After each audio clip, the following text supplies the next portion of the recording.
Goldship was the ones who lost the money. You know, it was the people. Oh, that's hilarious. The starting gate sprang open. Wow. So we're gonna check out this very fun video that I've been wanting to check out. We've been on a Goldship trend recently on the channel, so we're gonna do Goldship, the biggest Ragebaiter of Umamusume. In the sprawling world of Umamusume Pretty Derby, among dozens of legendary champions, one character has become the face of the franchise's unpredictable spirit. If you have seen any clips from the game or the anime, you have almost certainly seen her. The tall, gray-haired girl with a goofy grin. The one pulling pranks, breaking the fourth wall, and delivering a flying dropkick to her trainer. This is Goldship, or Golshi, as she is known to her legion of fans. And while she often seems like the comic relief, she is absolutely the comic relief. Her story is one of the most complex and fascinating in the entire series, because the anime girl who acts like the prankster is a direct, faithful translation of a real-life racehorse, a multi-million-dollar champion who was just as brilliant and even more chaotic than his fictional counterpart. This is the story of that horse. Wow, so the in real life was even worse. They actually toned it down for the anime. That's funny. And how his career, his personality, and his incredible contradictions were perfectly reborn as a digital icon. Let's get into it. To really understand the legend of Goldship, you first have to accept that he was, above all, a contradiction. On paper, the facts paint a clear picture of an elite champion, a 6-time Grade 1 winner with career earnings of nearly 1.4 billion yen. But the number 1.4 mil, huh? 1.4. That is, wait, what? 141. 1.4 billion. Okay, that's $8 million. I was like, I only see 800,000. Never told the whole story, because alongside that that's a lot of money. Brilliance was a baffling, often maddening belligerence. He was a force of nature that operated entirely on his own terms. And the key to this puzzle, the source code for his unique brand of chaos, can be found in his bloodline. His pedigree isn't just a list of ancestors, it is a recipe for his entire personality. Let's start with his father. Look at that thing! And just a list of ancestors, it is a recipe for his entire personality. Let's start I'd be scared that it might freaking pull something. With his father's side. His sire, was a horse named Asmongold, a successful what? Oh, it's not Asmongold? A horse named Stay Gold, a successful competitor from the line God forbid of legendary American champion Sunday Silence. This bloodline is famous in Japan for two things: producing horses of immense, explosive talent, and that talent often being coupled with a fiery, these are the children? Difficult temperament. State Gold himself was known for his own quirks. Some fans even called him a okay, I was reading too deep into the visuals. The visuals are just B-roll. Okay, got it. On the race course, Golshi's own half-brother, the Triple Crown winner, or what? Even called him a difficult temperament. State Gold himself was known for his own quirks. Some fans even called him a terrorist on the race course. Well, you can't say that no more. Can't say that anymore. Golshi's own half-brother, the Triple Crown winner, Orfever, was famously nicknamed the Tyrant for his fierce disposition. This is where Golshi inherited his explosive, unpredictable spirit. But that is only half of the story. On his mother's side, the influence was the complete opposite. So Goldship is a descendant of Orfever. Wow. Dam was a daughter of the Japan Racing Association Hall of Fame inductee. Oh no. I can't listen. Nicknamed the Tyrant for his related.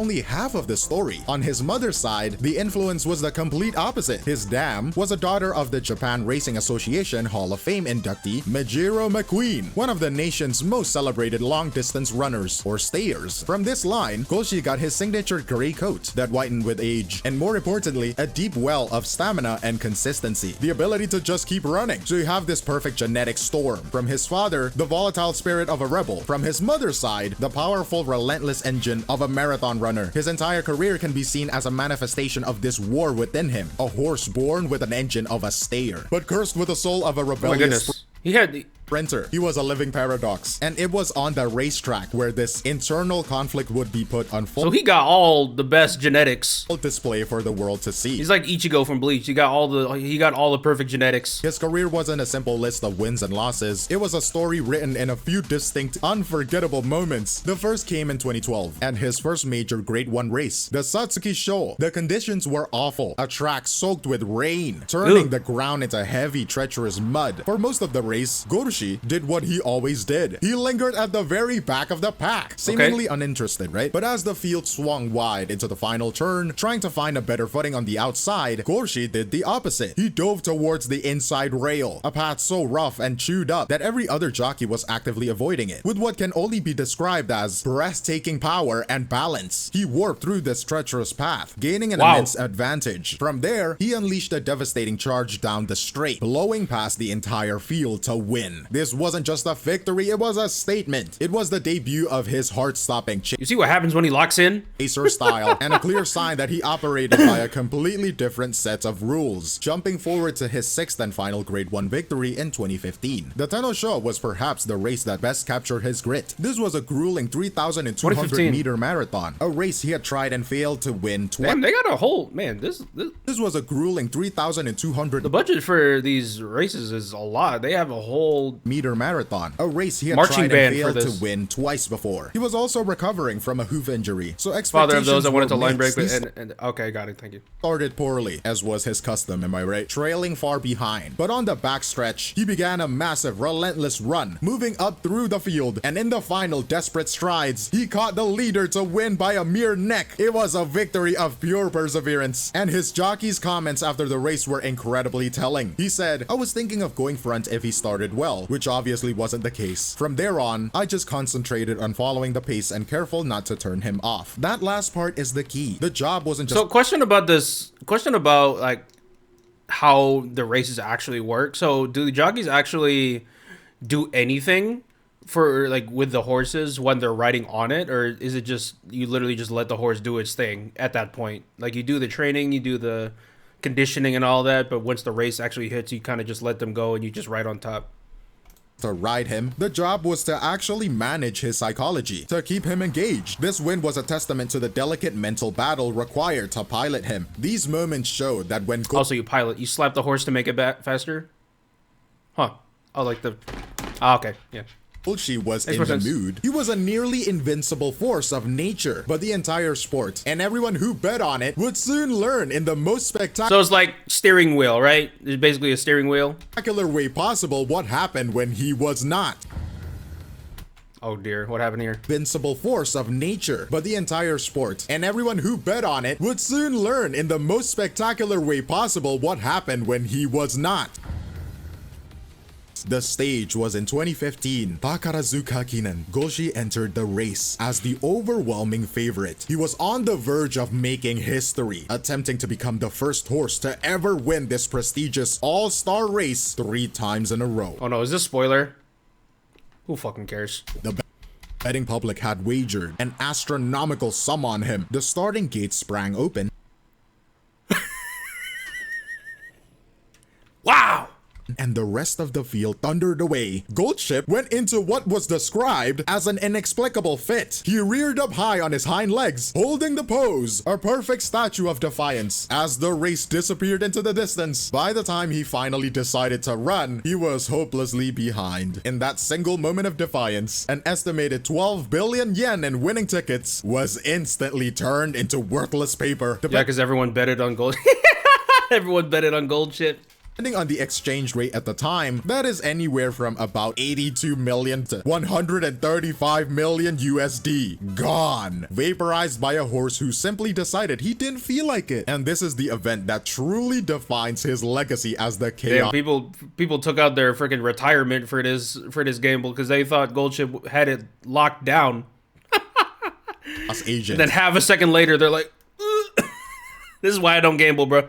This is why I don't gamble. The entire sport of horse racing, and especially the massive betting industry built around it, is founded on principles of statistical analysis, performance prediction, and quantifiable data. It is a system designed to— Damn, how much money did they put in this then? If you don't even like get that much return. Make the unpredictable predictable. Golshi was a living, breathing refutation of that entire system. One writer at the time described him perfectly, calling him a divine punishment inflicted on humanity for daring to gamble on the enterprise of horse racing. He was a force— Hey, this is a universal lesson, bro. Don't gamble. Save your money, please. Even with investing, if I invest in a stock and the stock loses money, I lose my shit. of nature that reminded everyone in the most financially catastrophic way possible that something simply cannot be quantified. It was moments like Question. So the 12 billion incident, that's like the people who lost the money were the gamblers, right? Like the show, like the venue, they were eaten because Gold Chip lost, and then they get to keep all that money. Okay, I thought the industry and the jockey for Gold Chip was the ones who lost the money. You know, it was the people. Oh, that's hilarious. of spectacular talent. That's and hilarious. More spectacular. I mean, it's not good, but you know, it's also hilarious. Self-sabotage that cemented his legend. He was actually a character. A character perfectly. Everyone was eating A5 Wagyu beef at the end of the race, man. Everyone was freaking.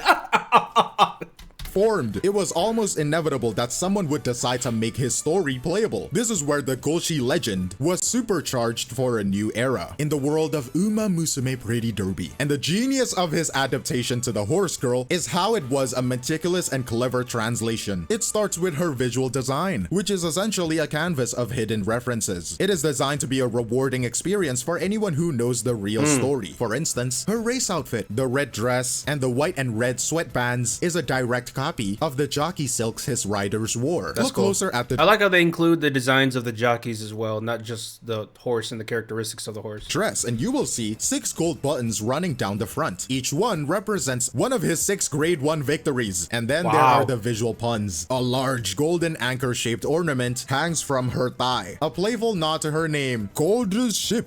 But the most brilliant part of his adaptation isn't the visual, it is the narrative. It lies in her most prominent relationship, her friendship with the elegant and proper Mejiro McQueen. Now, Yeah, because that's her grandma, isn't it? to understand why this is so clever, you have to know the reality. Mejiro McQueen was Gold Chip's maternal grandfather. They Grandfather.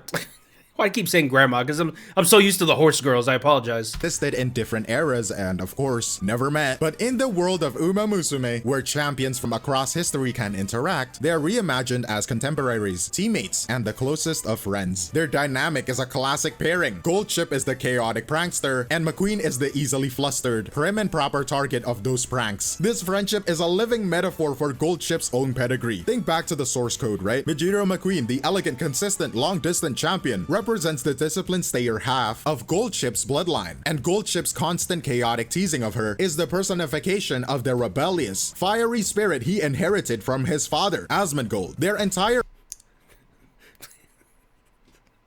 friendship is a visualization of his internal genetic conflict. It transforms the dry data of a pedigree chart into a compelling and often hilarious emotional story. This intelligent adaptation, translating both his story and his very genetics into a compelling character, is what allowed the legend of Gold Chip to find a new, even larger audience. And that audience would, in turn, take his story and make it their own, creating a phenomenon that would... What? Yawn. Golshi's getting bored. There's no way she said that. I am Golshi is the Umonarch.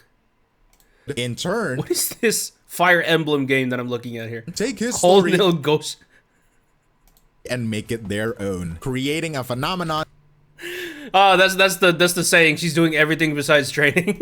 Audience would, in turn, take his story and make it their own, creating a phenomenon that transcended the game itself. His legend now lives in... Yo, Goldship must have... Oh my god, Goldship probably is... Goldship got to be like one of the biggest breadwinners in the horse racing industry. In the racehorse industry. It's on the internet. His most famous meme, the Umamusume character's flying dropkick delivered to her trainer after a victory, is a direct loving reference to the dropkick delivered to her trainer after a victory is a direct loving reference to the real horse's well-known habit of kicking out at his handlers. But okay, you guys understand that horses are not exactly weak. They got a lot of strength. They got a lot of horsepower. But how would they survive? These memes serve a crucial purpose. They are a cultural funnel. A potential new fan might see a funny clip of an anime girl drop kicking someone. Intrigued, right? They find out it's from Umamusume. A quick search then reveals that the character is based on a real one, and the drop kick is a reference to a real behavior. This might lead them to watch an actual race footage on YouTube, and suddenly they find themselves deeply engaged with the history of Japanese horse racing. The memes aren't the endpoint. They are the entry. So I think the Umamusume franchise is absolute genius. 3 points. Because not only is it very entertaining by itself, but it also funnels a lot of interested fans into the actual industry itself. Hilarious and accessible. It's all a government psyop. It's very beautiful. Bridge from pop culture to a classic sport. But the most fascinating part of Goldchip's story, the final and greatest paradox, came after he left the track. At the big red farm in Hokkaido, the lunatic from the racetrack became a model professional, a gentle, remarkably successful breeding stallion. He would go on to father a grade 1 winner, and in a moment of perfect karmic redemption, another of his sons would win the very race his father had so famously thrown years earlier. This dramatic shift in behavior suggests his chaos was not an inherent, universal trait, but a context-dependent response. The high-pressure, restrictive world of professional racing, with its demanding training and confining starting gates, may have been the primary trigger for his defiant behavior. Oh, that's Goldchip's son. Okay. In contrast, the more natural environment of the breeding farm allowed a different, more cooperative side of his personality. Because he's used to it. You don't just get used to being kicked by a horse to emerge. It's like saying I got used to being hit by a wrecking ball. You reconsidered the entire story. He wasn't just a chaotic horse. Perhaps he was protesting. This final layer of complexity is what solidified. I really need to play this game. Maybe next week.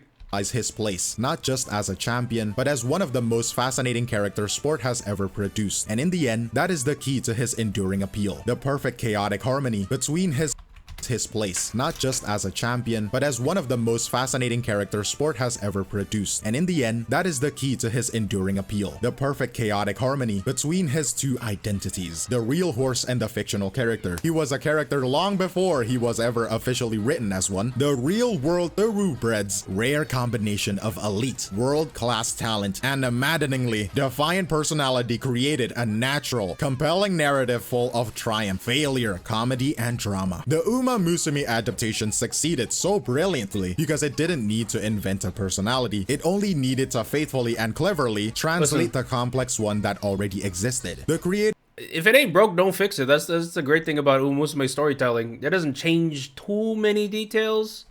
Understood that Goldchip's essence was his contradiction. They embraced his flaws as much as his victories, turning his gait antics, his mood swings, and his infamous kicking into defining and beloved character traits. The result is a singular phenomenon where each half of his identity enriches the other in a self-perpetuating cycle of discovery. A fan of the game is led to the history of the real horse. A fan of the horse finds new joy in his fictional portrayal. The real horse provides the substance, the historical weight, and the unimpeachable record of achievement.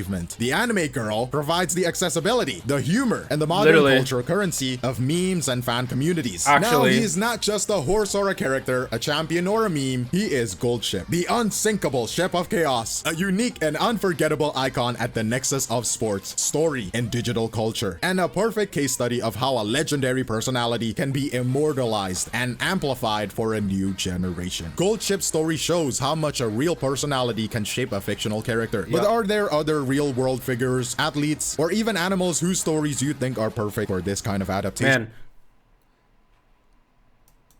Umamusume really is a perfect storm because you have such in-depth and interesting lore with the actual racehorse industry in of itself, but then all you do is just repackage it and then make it more accessible to people who are not necessarily into a racehorse industry. I mean, I'll be honest, if you were just a non-fan just looking at the video, I mean, it probably looks a little bit interesting, I guess, but it's not really something to be like, oh wow, I'm locked in. I'm locked in. Some people could do that, but a lot of people, they watch it and be like, okay, it's cool, and then just do something else. But something like this, a lot more visually stimulating, a lot more akin to what you see in the anime industry, but it also, again, it's a funneling to the actual racehorse industry in itself.